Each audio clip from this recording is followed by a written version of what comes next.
mwaramutse barimu bagenzi banjye ba Gashonga TVET School, ndabashimiye cyane ku bw'ubwitabire bwanyu muri iyi nama. Umukozi wa RTB yitwa Rwanda Jean Paul, leta ya politike yo kugera ku murimo yemejwe mu 2015 ikaba ikubiyemo ibice bibiri.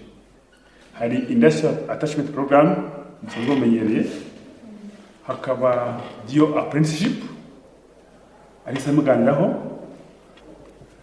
hakazaho n'igice cya Industrial Based Training, hakabamo Vocational Learning. Igahunda yo kwigira ku murimo ikaba yateguwe binyuze mu kiganiro n'ibitekerezo cyateguwe na Mifotra ariko ku bufatanye bwa Minisiteri y'Uburezi ndetse na GIZ, aho hateguwe inyandiko igaragaza ishyirwa mu bikorwa ry'iyi porogaramu yitwa Workplace Learning.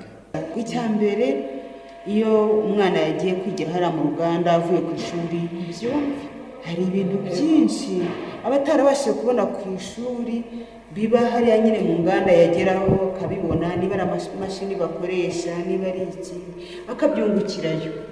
Icya kabiri, urumva umwana urimo gukorera uruganda runaka igihe azagaragaza ko hari umusaruro yongereye mu ruganda n'uruganda rukamwakira nk'umuntu warukoreye neza, hari agahimbaza mu bisi, urumva ni nko kumurambagiza.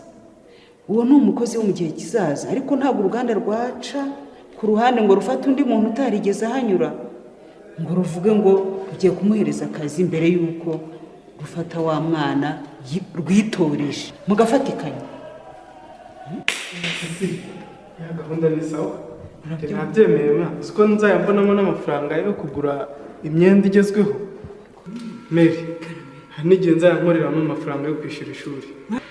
Twebwe rero nk'abikorera twahise tuyumva vuba rwose, twayisamiye hejuru kubera yuko twabonye natwe ubwacu tubifitemo inyungu.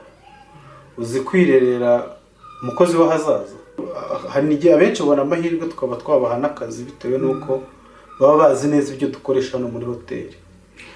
Rero rwose mubyeyi ntubishidikanyeho, n'izindi kampani rwose ni gahunda y'igihugu kandi natwe turishyigikiye nk'abikorera.